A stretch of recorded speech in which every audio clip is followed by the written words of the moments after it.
And respect is so important. R-E-S-P-E-C-T. Find out what it means to me. R-E-S-P-E-C-T. Take care of TCP. Okay, bye. Y'all know I like to have a little fun while I'm being real serious about serious things, but, you know, cut all that little stuff empty. Like, I'm a human. I have fun. Sue me. I drink wine.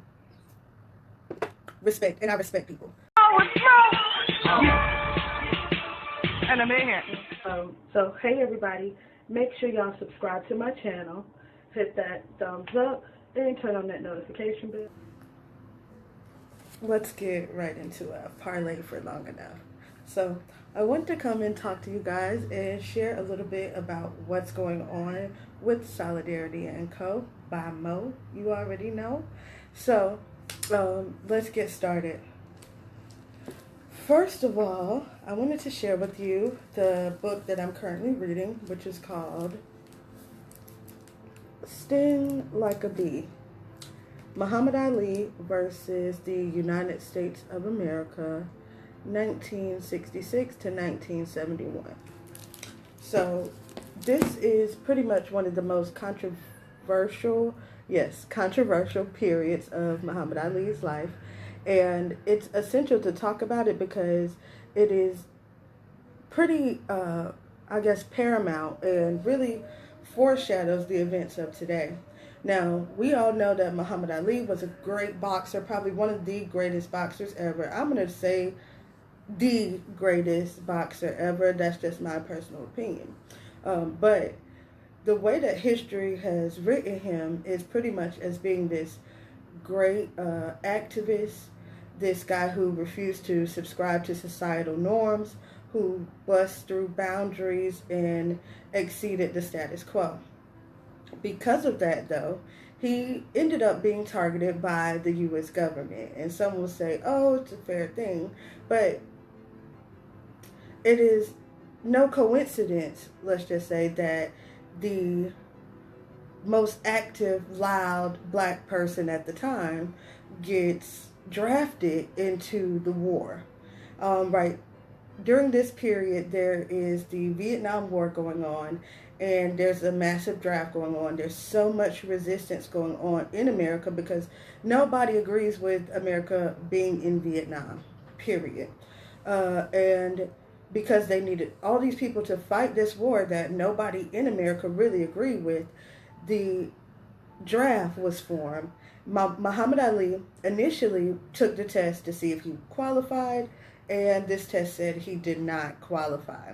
Okay, he just was not smart enough. And because, you know, he spent his life boxing, he wasn't necessarily very literate. But, of course, he was extremely intelligent. So, this leads to a little bit later, couple years later, Muhammad Ali gets drafted. And this time they've changed the rules so that he just now is eligible to be drafted. And Muhammad Ali pretty much says, you know, I'm not doing that. I'm not doing that. It's against my religious beliefs. I don't agree with it. My problem isn't Vietnamese people. It is American politics and white supremacists here. And he says it very candidly. But during that time, you know, he was blowing up the newspapers. And here, you know, in this day and age, we see that. And it's just like, okay, yeah, we all with that. But back then, everybody wasn't with that. Everybody wasn't with that. Everybody wasn't as radical as Muhammad Ali. And I stand Muhammad Ali not only because he was one of the greatest boxers in the world. The guy spoke in bars. He seemed to have an answer for everything. He stood firmly on his difference in religious beliefs at a time where it wasn't cool. And he not only did that, you know, on TV and in political rooms, but that was his life. That is the legacy that he left for all of us to share. So when they amplify Muhammad Ali as being, you know, the greatest boxer in the world, you also have to understand that this man was not only a boxer, but also an activist. He was a religious leader. And those things, you know, allow me to connect with Muhammad Ali on a different level now, because it's like I have just identified myself as a multi-passionate creative. Shout out to Joy Knows How. And I am able to identify now Muhammad Ali as a multi-passionate creative. And part of my creativity leads me to and toward activism. So I'm so here for that. You know, this guy seems to be good at whatever he touches, and that's something that I talk about. You know, it is just that all of these things put together make you this dope person that you are. And you know, contrary to what I'm always talking about, I'm always uplifting black women, and black women are dope. I will never let that down. Black girls have always mattered, and you could get your shirt from the shop. But Muhammad Ali is a great man, and so I have to highlight this man because I can attach to him as being a multi-passionate creative. He not only was I'm not going to say he was necessarily creative, but I think he was in the way that he spoke his words and the language that he chose to use. It was merely poetic, merely lyrical. He talked in rhymes and he talked in fables and stories. And so literature is also a part of the arts that people tend to leave out unless you're a visual artist. You know, you're not seen as a creative, but my creativity most times flows through words. It's the fact that I can freestyle. It's the fact that I write poetry. It's the fact that I read and indulge words. And even if even my responses sometimes come about in a way that is poetic. Now, when I talk like I talk. You feel me? And so that's the thing. I'm just talking and keeping it real. But when I'm writing and when I'm really gathering my thoughts, it can sometimes come out in this creative way that I see Muhammad Ali using so early on. You know, the float like a butterfly, sting like a bee, like I am what I am who I am, I do what I do. Yo, it's Mo, shout out to you. You feel me? Those are things I say, like, yo, it's Mo, I was born with the Marilyn Monroe. You can't get it off of me. So things like that. Solidarity&co by Mo. In its name, it rhymes. It's poetic. I'm a poet and I didn't know it. Sips wine. But why I got you all here, because once I open this book, y'all, I mean, he fine on the cover now. I love women, but that's a fine black man at that time. What you call hairline on fleek, eyebrows looking similar, giving me all types of masculine energy. And if Mama said knock you out, he could knock you out. So I'm here for it. Outside this though, I open the pages and I'll share one of the first parts that I read from the book. I'm not going to read the book to you guys. I don't have the time in the day. But I would love to talk about the first elements that stuck out to me. And it really was just highlighting the details of the case. But it immediately went to those fundamentals, those basic fundamentals, morals, principles that were instilled in Muhammad Ali's character.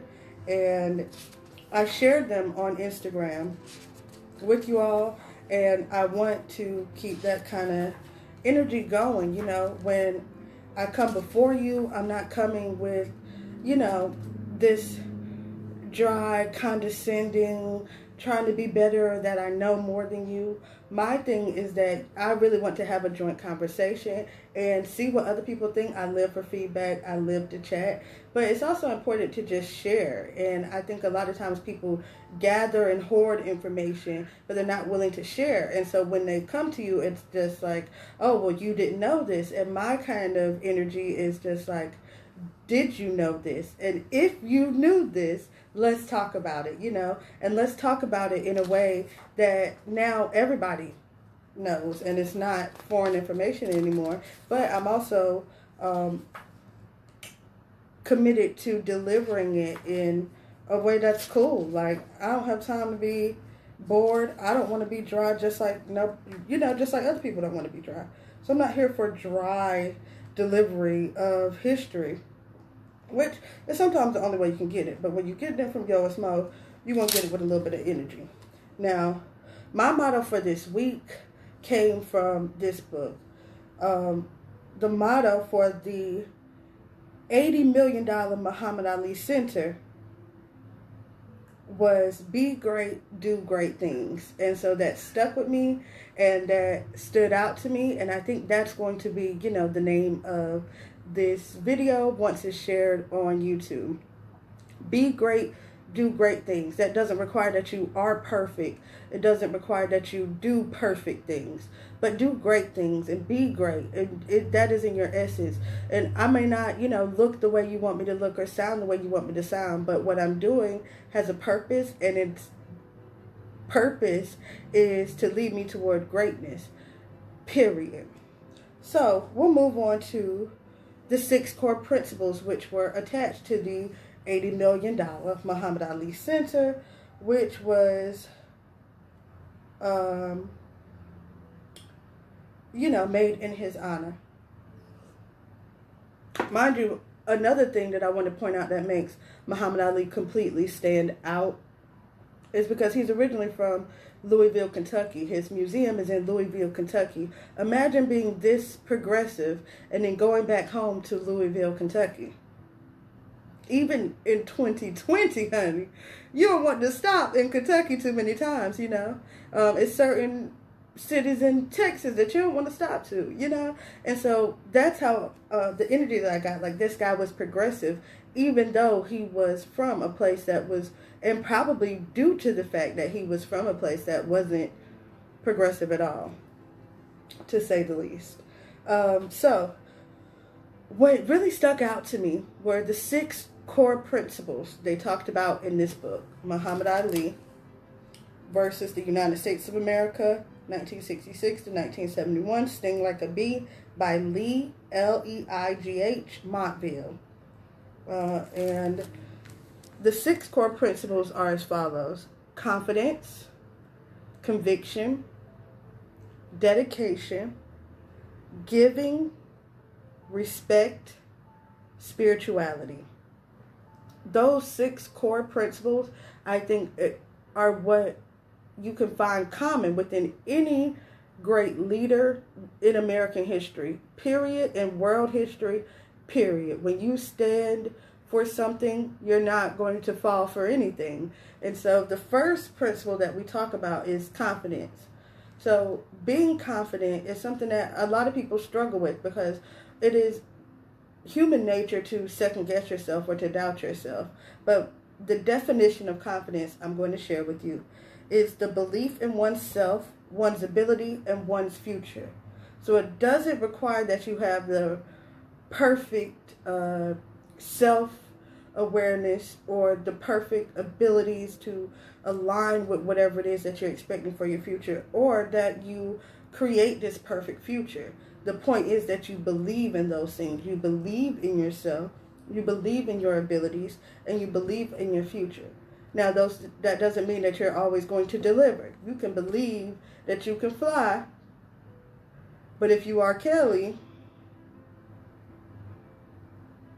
that ain't gonna work out, So, all I'm saying is believe in yourself. And to believe in yourself and align with all the other principles will lead to you doing great things.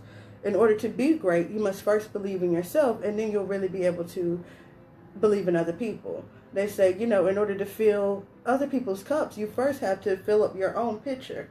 And I don't know who said that. Maybe I said that, but whatever. But to say that confidence is the first of these principles, and I think it is the most important, because if you believe in yourself, then you can really believe in other people. If you believe in your abilities, then you can make things happen simply because you believed in it. And if you believe in your future, if you believe in your future, then you can believe in a better future for other people. So we start those 6 core principles with confidence. And if anybody struggles or has problem with their confidence, send me a DM, comment under this video, because I know it's tough. It's tough to be confident in a world where everybody looks like one thing or the perfect thing, and it's impossible to accomplish that, because you were made uniquely and you were made individually to be able to contribute to a collective, a bigger group, something bigger than yourself. And so when you believe in yourself, you are able to transform things outside of yourself, which gives you much more purpose than if you just look like something, you know? If you look perfect, that's great, but if you strive to be perfect, you'll never get there. So I hope that sticks. Believe in yourself as you are now, because if you're waiting to be perfect to believe in yourself, you'll never get there. Confidence is the most important thing, and if you struggle with confidence, let me know. I got some encouragement and some resources I can share with you. Next, I want to talk about conviction. Conviction, when you say it with your chest, you know? But conviction means, or it is, a firm belief that gives one the courage to stand behind that belief despite pressure to do otherwise. So one of the recurring words here is belief. Again, you have to believe in something. If you are believing in yourself, that's great. If you are believing in God, that's even better. If you are believing in the goodness of humanity, and if you are, embodying an optimistic perspective, that's dope. Conviction is having the courage to stand behind that belief despite pressure to do otherwise. So trust me, there is going to be pressure to do otherwise.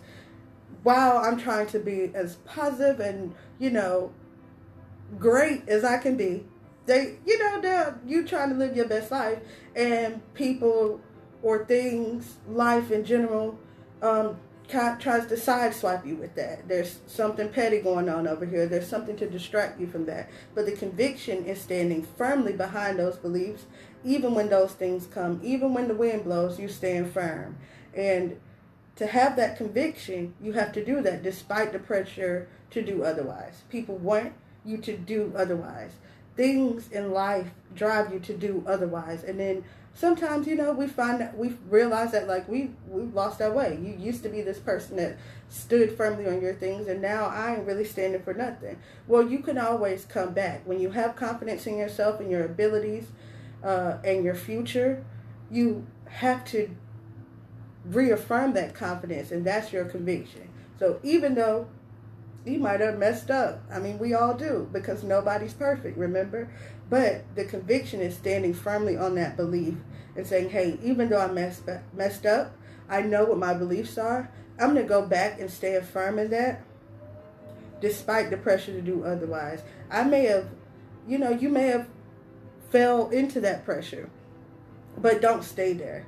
And conviction is what reminds you and pulls you back to doing the right thing, and standing up for what's right, and really being yourself, and believing in yourself, and being confident in yourself. When you lose your confidence, you're able to get back that belief, even when you go the wrong way. If you have conviction, if you're able to stand firm on those beliefs, you can always come back to them, because that's your foundation.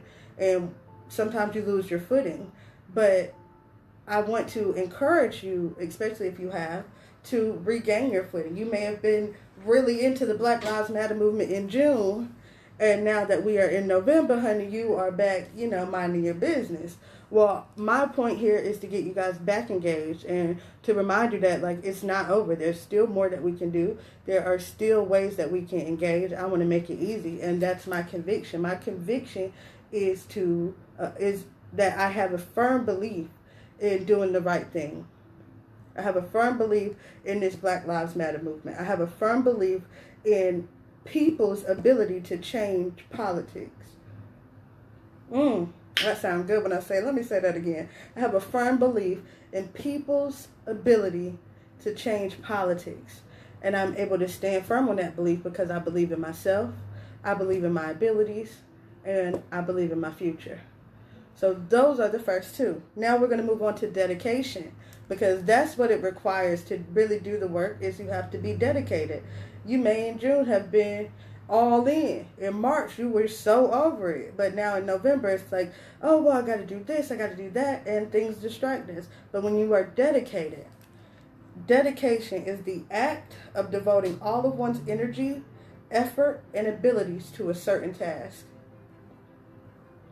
Let me read that again. Dedication is the act of devoting all of one's energy, effort, and abilities to a certain task. That is the foundation of Solidarity and Company. That is why I started this business, because I wanted to be able to devote all of my energy, my effort, and my abilities to a certain task, to bringing about solidarity for all people: black people, Muslims, trans, gay, lesbian, broke, paid,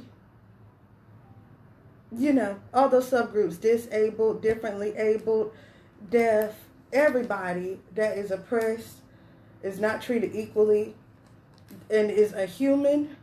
I'm here to fight for them. So Solidarity and Company was what I created. It allows me to put all my energy, my effort, and my abilities behind these things that I am. It is what allows me to put all of my energy, effort, and abilities into these principles, these causes that I firmly believe in. And I'm dedicated. I'll be here. Next is giving. And right now in November, I've tried to focus all of my followers into a No One Left Behind November. Because so many people get left behind. When you're doing the Black Lives Matter movement, you forget about the gay people over here. When you're fighting for gay people, you forget about the trans people over here. When you're fighting for trans people, you forget about the disabled people over here. And then now you got to check on the women and see how women's rights is going. Now you're just looking at world issues, and I feel like it's easy for us to get distracted or overwhelmed, one of the two. So my thing is to give unto others, and to give my efforts, my abilities, my energy to this movement. Giving is to present voluntarily without expecting something in return. Giving is to present voluntarily without expecting something in return. Honestly, guys, I'm recording this video on Instagram Live. Ain't a soul in here. And I'm just talking because I really believe these things. I am a very giving person. I'm giving you my information. I'm giving you my energy, my time, my effort. And it is okay if nothing is returned. Because I know, and it is okay if nothing is returned, because I know and I stand firmly on the belief that if I do great things will be returned to me. And I do so voluntarily. Nobody told me to come into here, set up my camera, and have this intense discussion. No one picked out the book that I would read. I did that myself. And I've done that because I am giving. I want to give to people. I want to pour into people the way that people have poured into me. And giving also can be physical. You can give of yourself, yes, but you can also give out of your wallet. And there's a big movement right now for mutual aid, because mutual aid is us taking care of each other. Us people, there's a big movement for mutual aid right now because many of us are in need. We've been pretty much left hanging by the current administration. And a lot of people have went into their own pockets and given the little bits that they could to be able to help other people. GoFundMe is crazy right now. Cash apps are going crazy right now. Venmos, PayPals, because we are all chipping in to help each other, whereas the government itself has chosen to ignore us. Non-profit organizations, even just kind and generous people have been giving to other people, and they're doing that voluntarily without expecting anything in return. But just as I talked to you about, and if you are, crazy enough to believe in karma, you've got that good energy. You're giving out that good energy. That energy will be returned to you.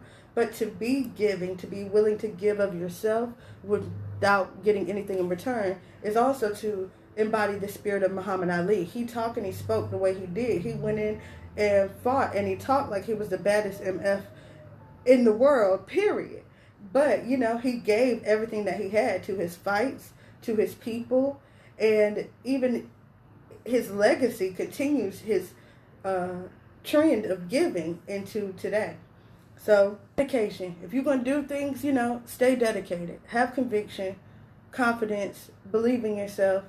It is what it is. All of those things, the 6 core principles that are required for you to be great and do great things. Respect is the next one. So far we went through confidence, conviction, dedication, giving. Now we're at respect. And respect is so important. RESPECT. Find out what it means to me. RESPECT. Take care of TCP. Okay, bye. Y'all know I like to have a little fun while I'm being real serious about serious things, but, cut all that little stuffy energy. Like, I'm a human. I have fun. Sue me. I drink wine. Respect. And I respect people. Respect is esteem for or a sense of the worth or excellence of oneself and other. Respect. Respect is esteem for or a sense of the worth or excellence of oneself and others. Respect is important, and I can't really emphasize enough how important respect is. If you don't have respect for yourself, for others, it is really hard to be great or do great things, because respect is that you recognize in yourself the esteem, the goodness, the value. And when you value yourself, you realize that other people are able to embody those same characteristics. To be able to respect yourself and others instills that you have a sense of worth or a sense of excellence.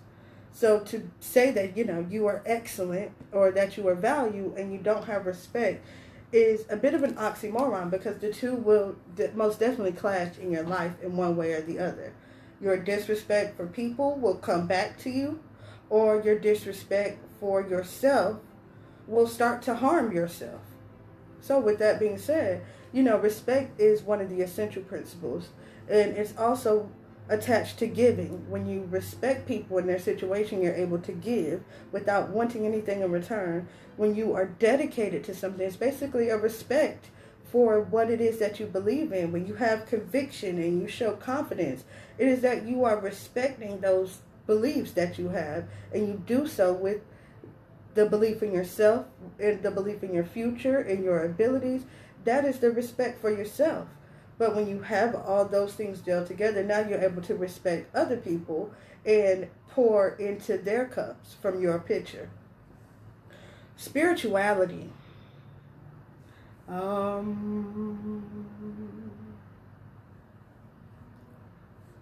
I live for spirituality because it is what makes life beautiful.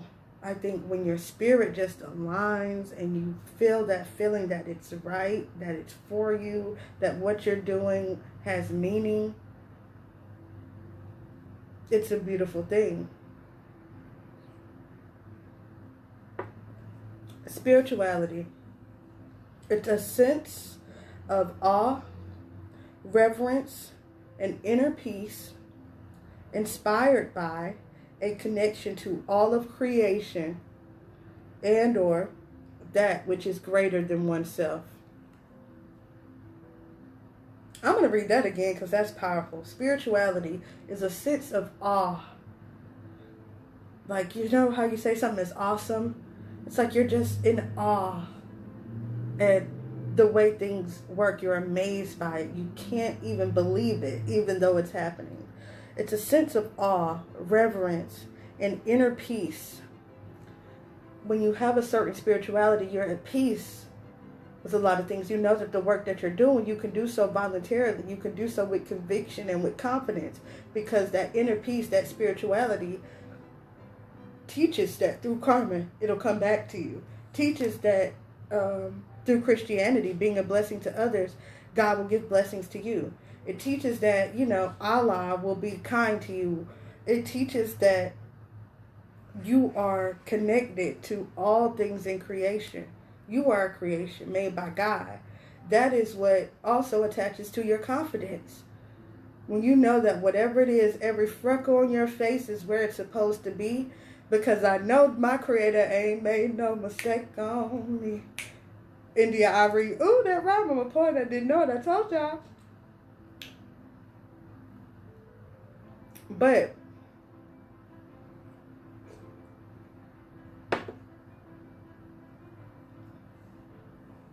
it's the truth. It's an inner peace inspired by connection to all of creation. Inner peace inspired by connection to all creation. Everything created. You are connected to the mountains. When I tell you, you are connected to the rivers as they flow, the birds that fly in the sky. If God provides for them, He will provide for you too. So you can give freely, knowing that God will provide for you. You can give freely, knowing that Allah provides. You can give freely, knowing that you are at peace because you are in awe of something that is greater than yourself.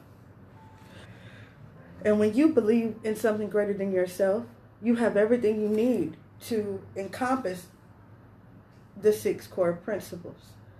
You have spirituality. You have respect for others and all of the creations. You are able to give knowing that you can give and it'll be given back unto you. You can be dedicated to whatever it is, and you know that God will protect you. You know that your efforts won't come back void, because whatever God has put in you, Allah has put in you, the spirit or the universe has put in you, you know that it's for a reason. And so you can continue to devote yourself to those things. When you have conviction, a firm belief that gives you the courage to stand behind the things that you stand in, you don't have to be moved. You know, whatever opposing forces that come against you has no merit. You can't stand in the way of the will of God or the will of Allah or the will of the universe, whatever it is that you believe. And that builds confidence.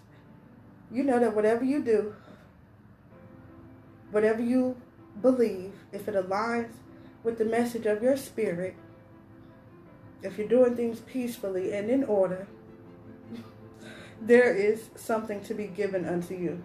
So I come to share those 6 core principles with you guys, hoping to be inspiring. I would greatly suggest that you read this book. I'm still working on it. I made my own little big bookmark, but I will be creating some bookmarks soon, so stay tuned for that. Thank you guys so much for watching this video from your girl, Yo with Mo. And I will be sharing more videos with you soon.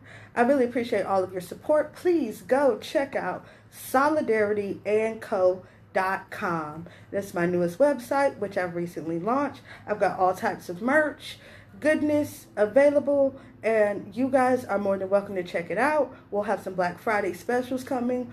But while you're doing what you're doing, remember this, and I hope this leaves with you. If you don't remember anything that I've said today, be great, do great things.